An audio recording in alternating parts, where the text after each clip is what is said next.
और आज हम बात करने वाले हैं वर्ष 2010 में आई एक Hollywood survivor movie the way back की। द्वितीय विश्व युद्ध के दौरान सोवियत संघ पोलैंड पर आक्रमण करता है तथा पोलैंड के कई लोगों को बंदी बना लेता है। उन्हीं लोगों में एक था जानूस। मूवी की शुरुआत में हमें जानूस को दिखाया जाता है, जिस पर बहुत सारे आरोप लगाकर उसे एक पेपर पर साइन करने के लिए कहा जाता है, लेकिन जानूस साइन करने से मना कर देता है। तभी वहां बैठा ऑफिसर एक लेडी को बुलाता है। ऑफिसर उस लेडी से पूछता है, क्या तुम इस आदमी को जानती हो? वो लेडी बोलती है, हाँ, इसका नाम जानूस है। ऑफिसर लेडी से पूछता है कि तुम्हारा इससे क्या रिश्ता है? वो बोलती है, मैं इनकी पत्नी हूँ। ऑफिसर जानूस से पूछता है कि तुम इनकी बातों से सहमत हो? तो जानूस बोलता है, हाँ, मैं इसकी बातों से सहमत हूँ। फिर ऑफिसर जानूस की पत्नी से पूछता है कि तुम इसके बारे में और क्या क्या जानती हो? तो जानूस की पत्नी कहती है कि यह कम्युनिस्ट पार्टी से नफरत करते हैं और विदेशों में जासूसी भी करते हैं। दरअसल उस समय सोवियत संघ में कम्युनिस्ट पार्टी का दबदबा था। ऑफिसर जानूस से पूछता है, क्या तुम इन आरोपों को स्वीकार करते हो? तो जानूस बोलता है, नहीं।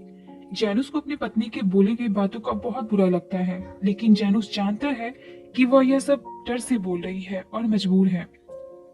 अब जानूस को बहुत सारे लोगों के साथ साइबेरिया की एक बर्फीली जगह पर बंदी बनाकर लाया जाता है। वहां एक ऑफिसर सभी लोगों से कहता है, यहाँ के सैनिकों की बंदूकें, कुत्ते या थोड़ी सी जगह ही तुम्हारी जेल नहीं है, बल्कि पूरी साइबेरिया ही तुम्हारी जेल है। हजारों किलोमीटर फैली यह कुदरत तुम्हारी जेल है और कुदरत किसी पर रहम नहीं करती। अगर कुदरत ने तुम पर रहम कर भी दिया तो यहाँ के जो लोग हैं वो तुम्हें मार देंगे, क्योंकि हर भगोड़े कैदी के सिर पर इतना इनाम रखा गया है कि उसके लालच में कोई कुछ भी कर सकता है। अब रात में सभी कैदियों को खाना खाने के लिए लाइन में लगाया जाता है। उसमें जानूस भी था। तभी स्मिथ नामक एक अमेरिकी कैदी खाना लेकर जा रहा होता है कि उसके खाने का एक टुकड़ा नीचे गिर जाता है, जिसे एक बूढ़ा व्यक्ति उठा लेता है, लेकिन स्मिथ खाना का वो टुकड़ा उसे छीन लेता है। जानूस दूर से ये सब देख रहा होता है। वो अपना खाना का एक टुकड़ा उस बूढ़े व्यक्ति को देता है। तभी स्मिथ उससे कहता है, क्या तुम्हें आधे राशन पर रहना है? तभी जानूस कहता है, उसकी उम्र तो देखो। इस पर स्मिथ कहता है, मेरी भी उम्र हो गई है, लेकिन मैं कल का सूरज देखने वाला हूँ, ये नहीं देख पाएगा। अब स्मिथ जानूस से कहता है, यह दया तुम्हारी यहाँ जान ले सकता है। स्मिथ के जाने के बाद जानूस से एक कैदी आकर मिलता है, जो पेशे से एक एक्टर है। वो जानूस से पूछता है कि तुम्हें कितने साल की सजा हुई है? तो जानूस कहता है 20 साल की। और जानूस के पूछने पर वो बताता है कि उसे 10 साल की सजा हुई है। उस एक्टर को इस जेल में लगभग 1 साल हो गए थे। जानूस उससे पूछता है, क्या कभी यहाँ से किसी ने भागने की कोशिश की है? तो वो कहता है, किसी ने नहीं, और तुम भी ये गलती मत करना। लेकिन एक दिन वो एक्टर जानूस को यहाँ से भागने का रास्ता दिखाता है और वो जानूस से कहता है, मैं कई दिनों से तुम्हारे जैसे साथी का इंतजार कर रहा था, जिसमें साहस हो और भागने की ताकत भी हो। अब ये दोनों बेकार झील के रास्ते मंगोलिया जाने का प्लान बनाते हैं। एक्टर जानूस से कहता है, रास्ता बहुत लंबा है, लगभग 1000 किलोमीटर से भी ज्यादा। मैंने तो खाना जमा करना शुरू कर दिया है, तुम भी शुरू कर दो। इस जेल के कैदियों से जंगल ले जाकर लकड़ियां कटवाई जाती थी। एक दिन जब सभी कैदी लकड़ियां काट रहे थे, तभी जंगल में एक बर्फीली तूफान आती है। इस ठंडी तूफान के कारण कई कैदी ठंड से वहीं मर जाते हैं। तभी स्मिथ कमांडर से कहता है, हमें जंगल में शरण लेनी चाहिए, नहीं तो हम सब मारे जाएंगे। लेकिन कमांडर मना कर देता है, क्योंकि वो जानता है कि जंगल से बहुत सारे कैदी भाग सकते हैं। लेकिन स्मिथ नहीं मानता और वो जंगल की ओर जाने लगता है। कमांडर स्मिथ को वार्न करता है कि मैं तुम्हें शूट कर दूंगा, लेकिन स्मिथ कहता है कि हम वैसे भी मारे जाएंगे। आखिरकार मजबूरन कमांडर को सभी कैदियों के साथ जंगल में शरण लेनी पड़ती है और सबकी जान बच जाती है। इस गलती के कारण कमांडर स्मिथ को और कुछ अन्य लोगों को, जिसमें जैनुस भी शामिल था, को सजा के रूप में काम करने के लिए खदान भेज देता है, जहाँ पे दम घुटा देने वाला पॉल्यूशन होता है। खदान में काम करने के दौरान जैनुस को हैलुसिनेशन होने लगता है। उसे लगता है कि वो अपने घर के बाहर खड़ा है और वहां रखे एक पत्थर के टुकड़े को देखता है, जिसके नीचे उसके घर की चाबी है। इसी दौरान एक सैनिक जैनुस पर गन पॉइंट करता है। तभी स्मिथ जैनुस को पकड़ के वहां से ले जाता है और कहता है, तुम पागल हो गए हो, अभी वो तुम्हें सूट कर देता। तभी जैनुस स्मिथ से कहता है, हम यहाँ से भाग सकते हैं, उस एक्टर के पास यहाँ से भागने का प्लान है। इस पर स्मिथ जैनुस से कहता है, वो एक्टर एक नंबर का झूठा इंसान है उसने मुझसे भी कई बार ऐसी बातें की है। इसके बाद स्मिथ जानूस से कहता है कि अगर तुम वाकई यहाँ से भागना चाहते हो तो मैं तुम्हारे साथ हूँ। लेकिन जानूस को कहीं न कहीं एक्टर के बताए गए प्लान पर विश्वास था और होता भी यही है। एक रात मौका देखकर जानूस सहित कुल 7 कैदी जेल से भागने में सफल हो जाते हैं। जानूस के भरोसे सभी कैदी बेकाल झील की तरफ उसके पीछे पीछे चलने लगते हैं। उस कैदी में से एक जानूस से पूछता है कि झील तक पहुंचने में हमें कितना वक्त लग जाएगा। तब जानूस कहता है 3 से 4 हफ्ते या उससे भी ज्यादा। लेकिन इन लोगों के पास खाने के लिए 1 हफ्ते का ही खाना है। अब रात गुजारने के लिए वो लोग एक जगह पर रुकते हैं और सभी आग जलाने के लिए लकड़ियां इकट्ठा करने लगते हैं। और उनमें से एक कैदी जो रात में नहीं देख पाता है वो भी लकड़ियां इकट्ठा करने के लिए जंगल में जाता है और वो वहाँ हेलोजिनेशन का शिकार हो जाता है और ठंड के कारण वो वहीं दम तोड़ देता है। सभी कैदी उसे दफन कर आगे की ओर बढ़ते हैं। सभी इतने भूखे होते हैं कि वो जंगल में मिलने वाले कीड़े को भी अब खाने लगे थे। एक दिन ये सभी एक गुफा में आराम कर रहे थे, तभी उन्हें कुछ आवाजें आती हैं और वो चेक करने जाते हैं तो वो देखते हैं कि कुछ जंगली कुत्ते एक जानवर का शिकार कर उसे खा रहे थे। अब सभी कैदी उन कुत्तों को भगाकर खुद उस मरे हुए जानवर के कच्चे मांस को खाने लगते हैं। जानूस दूर से ये सब देख रहा था। अब सभी काफी थक चुके हैं। इन सभी को देखते हुए जानूस ने कहा, मैं बेकाल झील ढूंढने जा रहा हूँ